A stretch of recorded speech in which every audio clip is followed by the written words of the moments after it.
नमस्कार, myself Pawandeep from government NM college Hanumangarh. आज हम स्टार्ट करेंगे ऑपरेटिंग सिस्टम का नेक्स्ट टॉपिक। हमारी सेकेंड यूनिट स्टार्ट हो चुकी है। सेकेंड यूनिट का ये नेक्स्ट टॉपिक है। इसका नाम है सीपीयू शेड्यूलिंग। उसका जो शेड्यूलिंग क्राइटेरिया है, सीपीयू शेड्यूलिंग क्राइटेरिया मतलब आज हम डिस्कस करेंगे इसके क्राइटेरिया के बारे में कि इसमें क्या क्या होता है। सीपीयू शेड्यूलिंग के लिए अलग अलग रूल्स लिए जाते हैं। उसकी प्रत्येक जो भी शेड्यूलिंग होती है, मतलब हमें प्रोसेस को कैसे लेना है, उसको रिसोर्स के साथ कैसे अटैच करना है, फिर उसको स्टार्ट से एंड तक जो हमारी पूरी वो एक साइकिल होता है हमारी प्रोसेस का, वो कैसे ख़त्म करना है, स्टार्ट से लेके एंड तक उसे ख़त्म कैसे करना है, उसको डिस्कस करेंगे। अब इन्हीं रूल्स के अकॉर्डिंग एल्गोरिदम रेडी किए जाते हैं। ये एल्गोरिदम्स पे ही बेस्ड होती हैं और प्रत्येक प्रोसेस को एक अलग अलग एल्गोरिदम के ही अकॉर्डिंग उसको परफॉर्म करवाया जाता है। एल्गोरिदम के बारे में मैं आपको आगे बताऊंगी। पहले हम डिस्कस करते हैं इसकी क्राइटेरिया के बारे में। और प्रत्येक जो एल्गोरिदम होती है ना, उसकी अलग अलग विशेषताएं होती हैं, जिसमें जो बेस्ट एल्गोरिदम होती है उसको चूज़ करके एक क्राइटेरिया हम निर्धारित कर देते हैं। मतलब ये एल्गोरिदम सुटेबल है इस प्रोसेस कंडीशन के लिए, उसको हम चूज़ कर लेंगे। फिर जो भी हमारा क्राइटेरिया होगा, सीपीयू शेड्यूलिंग क्राइटेरिया, वो परफॉर्म करेंगे। जो अनेक एल्गोरिदम में से जो आपके लिए सबसे अच्छा है उसको चूज़ करके हम जो क्राइटेरिया को हम हिंदी में कहते हैं मापदंड, जैसे वो निर्धारित होता है। अब क्राइटेरिया जो निर्धारित करने में बहुत से पार्ट्स होते हैं, मतलब इसके पार्ट्स हो गए आगे 4 या 5 होते हैं इसके पार्ट्स, जो हम इसके शेड्यूलिंग क्राइटेरिया जो भी हमारा है उसको अच्छे से डिस्क्राइब करेगा। मतलब सीपीयू शेड्यूलिंग क्राइटेरिया में क्या होता है, शेड्यूलिंग आपको मैंने बताया हुआ है, किसी भी चीज़ का शेड्यूल बनाना, लाइक हमारी जो भी बेसिक हम रोज़ काम करते हैं उसका हम शेड्यूल बनाते हैं। उसी तरह से जो भी प्रोसेसेस हैं उनका शेड्यूल बनाते हैं हम। अब सीपीयू शेड्यूलिंग क्राइटेरिया मतलब सीपीयू में जो भी वर्किंग होती है, सीपीयू का जो भी काम होता है, सीपीयू का काम क्या होता है, मेमोरी एलोकेशन स्पेस देना है, उसकी प्रोसेसिंग करना, हमारी इनपुट और आउटपुट को कैरी करना। तो ये सब चीज़ें किस में आ जाती हैं, सीपीयू शेड्यूलिंग क्राइटेरिया में। अब इसके पार्ट्स जैसे सीपीयू यूटिलाइजेशन, जैसे सीपीयू का यूज़ कैसे होता है, थ्रूपुट मतलब उसकी प्रवाह, उसकी कैपेसिटी होती है, प्रवाह क्षमता जिसे कहते हैं, वो क्या होती है, टर्न अराउंड टाइम मतलब जो चेंजेस हैं उसका समय कितना होगा, वेटिंग टाइम मतलब एक प्रोसेस जब वर्क कर रही है दूसरी को कितना वेट करना पड़ा वो वाला टाइम, रिस्पॉन्स टाइम मतलब जो नेक्स्ट वाली प्रोसेस है उसको रिस्पॉन्स करने में कितना टाइम लगा वो वाला टाइम। अब फर्स्ट है सीपीयू यूटिलाइजेशन। इसमें क्या होता है, जैसे हम क्राइटेरिया निर्धारित करने का जो उद्देश्य होता है हमारा, सीपीयू को 100% यूज़ करना होता है। जो क्राइटेरिया है उसको डिसाइड करने का जो मेन एम हमारा क्या होता है, सीपीयू को 100% हम यूज़ करें। मोस्टली क्या होता है कि सीपीयू का 40% ही लोडिंग की स्थिति में यूज़ हो पाता है, परंतु यदि हैवी लोड होता है ना तो उसका लगभग 90% यूज़ होता है। मैं पर रिपीट करती हूँ कि जब सीपीयू को जब क्राइटेरिया होता है हमारा, उसको जो निर्धारित करते हैं तो उसका मेन एम क्या होता है कि हम सीपीयू का 100% यूज़ करें। बट मोस्टली सीपीयू का 40% ही यूज़ होता है। बट जब हम large amount of data, heavy load use जब होता है तब उसका लगभग 90% यूज़ हो जाता है। अब सीपीयू यूटिलाइजेशन में मेनली हम इसे ये भी कह सकते हैं कि जो भी मेमोरी का काम होता है, मेमोरी एलोकेशन का काम होता है सीपीयू में, किस चीज़ का हम कितना यूज़ कर रहे हैं वो आ जाता है। सीपीयू यूटिलाइजेशन को हम ऐसे ही कह सकते हैं कि हाँ, ये मेमोरी में जो भी हमारी चीज़ें होती हैं उसको लोड करना, उसको हैंडल करना, उसकी प्रोसेसिंग करना, वो सब उसमें आ जाता है। सेकेंड है थ्रूपुट।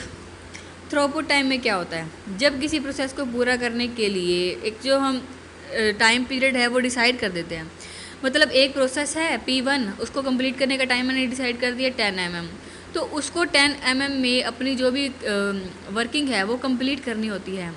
अब सीपीयू बिजी रहता है कि जब तक कार्य पूरा नहीं हो जाता, तो अगर यह प्रक्रिया बहुत बड़ी है तो इसे करने में घंटे लग सकते हैं, 1 घंटे 2 घंटे कितने भी लग सकते हैं। और यदि प्रक्रिया छोटी है, हमारी जो प्रोसेस है वो छोटी है, तो उसे पूरा होने में कुछ सेकंड में भी पूरा हो जाता है। तो ये डिपेंड करता है कि उसकी कार्य करने की मतलब कितनी प्रक्रियाएं हैं, मतलब उसको हम कैसे कार्य पूरा करवा रहे हैं।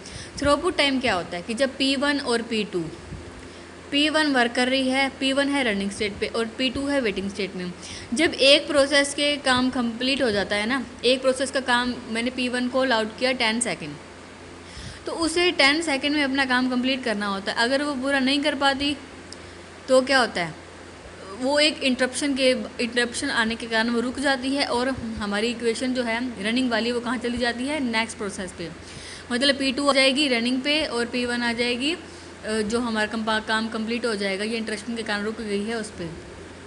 अब नेक्स्ट है हमारा टर्न अराउंड टाइम।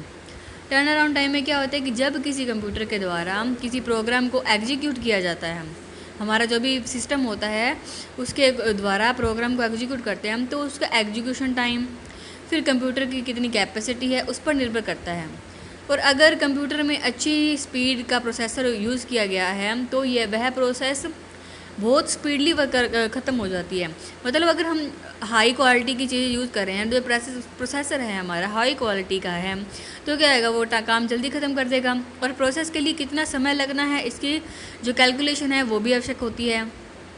और उसकी गणना करते समय क्यू में waiting time, memory, execution time और इनपुट आउटपुट वेटिंग टाइम को भी ध्यान में रखकर किया जाता है। इसी प्रोसेस के समय की जो कैलकुलेशन होती है उसको टर्न अराउंड टाइम कहते हैं। मैं आपको रिपीट कर देती हूँ कि जब किसी कंप्यूटर में किसी प्रोग्राम को एग्जीक्यूट कर देते हैं हम, तो उसका एग्जीक्यूशन टाइम किस पे डिपेंड करता है, कंप्यूटर की कैपेसिटी पे, कि कंप्यूटर में कितनी स्पीड वाला प्रोसेसर लगा है। अब उस प्रोसेसर का जब अगर स्पीडली से काम करेगा तो हमारी प्रोसेस भी जल्दी ख़त्म कर देगा। मतलब जो भी हमारी प्रोसेस है उसकी वर्किंग कितनी जल्दी ख़त्म होती है, उसकी कैलकुलेशन भी बहुत जल्दी हो जाएगी। अब इसी में क्या होता है कि waiting time, memory, execution time, input output waiting time, ये सब भी कैरी करते हैं। अब जैसे ही उसमें हम कैलकुलेशन कर लें, टर्न अराउंड टाइम को बेसिकली लिया जाए तो टर्न अराउंड टाइम के बेसिकली में क्या होता है कि ये स्टार्ट से एंड तक जितनी, मतलब P1 से लेकर P10 तक की सारी प्रोसेस को ये कैरी करता है। अब थ्रूपुट टाइम में तो क्या होता था कि P1 से P2 एक प्रोसेस के ख़त्म होने का टाइम काउंट किया जाता था, जबकि टर्न अराउंड टाइम में क्या है कि P1 से अगर हमारे पास 10 प्रोसेस हम वर्किंग करवा रहे हैं तो P1 से P10 तक जितनी प्रोसेस हैं उसको ख़त्म होने में कितना टाइम लगता है वो आ जाता है, टोटल टाइम जिसे हम कहते हैं। थ्रूपुट में क्या होता है कि 2 प्रोसेस हैं, तो मतलब एक प्रोसेस को जब एक प्रोसेस का कंप्लीशन टाइम जो होता है वो तो किस में आ जाता है, थ्रूपुट टाइम में। और टर्न अराउंड टाइम में क्या आ जाता है कि टोटल हमारी जितनी भी प्रोसेसेस हैं उसका कंप्लीट होने में कितना टाइम लगता है वो आ जाता है। नेक्स्ट है हमारा वेटिंग टाइम। वेटिंग टाइम क्या होता है, जितने मतलब हमें किसी भी चीज़ के लिए वेट कर रहे हैं तो हमने कितना वेट किया उसकी मेजरमेंट आती है। अब रेडी क्यू में कितना समय लग गया और इसी का पता लगाने को वेटिंग टाइम कहते हैं। रेडी क्यू मतलब जो वेट कर रही थी, P1 अगर रनिंग स्टेट पे है तो P2 वेट कर रही है, तो वो रेडी स्टेट में है कि हाँ आगे रनिंग के लिए वो पोजीशन के लिए तैयार है। तो उसने कितना वेट किया, P1 ने अपना काम शुरू किया, फिर अपना ख़त्म किया, फिर P2 जितना वेट कर रही थी P2 के स्टार्ट होने से पहले का जितना टाइम हुआ, P1 के स्टार्ट से कंप्लीट होने तक P2 के स्टार्ट होने का जो भी टाइम होता है वो किस में आ जाता है, वेटिंग टाइम में। मोस्टली क्या होता है कि इनपुट आउटपुट के लिए वेटिंग टाइम का पता लगाना कठिन होता है क्योंकि यह जो यूज़र होता है उस पर डिपेंड होता है, किंतु जो CPU के थ्रू प्रोसेस के लिए आएगी डेटा होता है उसको रेडी क्यू में वेटिंग टाइम का पता लगाया जा सकता है। अब सिंपली मैंने आपको बता ही दिया है कि अगर एक प्रोसेस वर्क कर रही है तो उसके स्टार्ट से कंप्लीट होने तक, फिर नेक्स्ट प्रोसेस को वेट ख़त्म होने तक, जब तक वो रनिंग पर नहीं आ जाती, वो टाइम क्या कहलाता है, वेटिंग टाइम। अब नेक्स्ट है रिस्पॉन्स टाइम। रिस्पॉन्स टाइम में क्या होता है कि प्रोसेस के बाद जब जो यूज़र होता है उसको अपना रिज़ल्ट प्रोवाइड करवाया जाता है, तो पहले जो रिज़ल्ट के बाद दूसरे रिज़ल्ट के लिए कितना समय लगता है उसकी कैलकुलेशन पर कर पाना बहुत मतलब डिफ़िकल्ट होता है। और जब किसी प्रोसेस की आउटपुट के लिए किसी प्रकार की कोई रिक्वेस्ट भेजी जाती है तब उसके रिस्पॉन्स के समय को ही रिस्पॉन्स टाइम कहते हैं। मतलब सिंपल मैं आपको बताऊं, जैसे P1 वर्क कर रही है और P2 वेट कर रही है, तो P2 वेट करने के बाद जब उसको रिस्पॉन्स मिला कि हाँ वो रनिंग स्टेट पर आ जाती है, तो P1 की जगह पे आने के टाइम वेटिंग टाइम में क्या होता है कि उसका वेट ख़त्म हो गया, वेटिंग टाइम वहाँ तक कैरी हो गया। अब जब तक वो रिस्पॉन्स में आएगी तब तक 1-2 सेकंड और लग जाएंगे, क्योंकि रिस्पॉन्स में मतलब जो रनिंग स्टेट में आएगी। P1 की जगह पे जब P2 आ जाएगी तो वेटिंग में कौन सी आ जाएगी, P3। इसी तरह से जब वेटिंग टाइम से रनिंग टाइम पे आएगी, जब उसको रिस्पॉन्स मिल जाएगा कि हाँ अब आप रनिंग स्टेट में आ सकते हो, तो उस टाइम को क्या बोलते हैं, रिस्पॉन्स टाइम।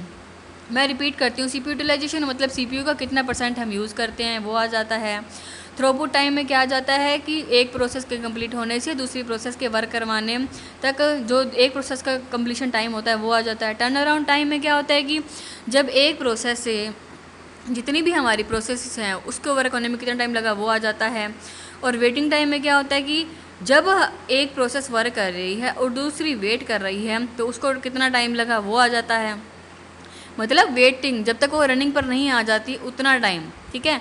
एंड जो रिस्पॉन्स टाइम में क्या होता है कि जब एक प्रोसेस वर्क कर रही है दूसरी वेट कर रही है, वेटिंग के बाद जब उसे रिस्पॉन्स मिला, जब वो कंडीशन अपनी अप्लाई हो गई आगे कि वो रनिंग स्टेट पर आ गई, वो टाइम आ जाता है।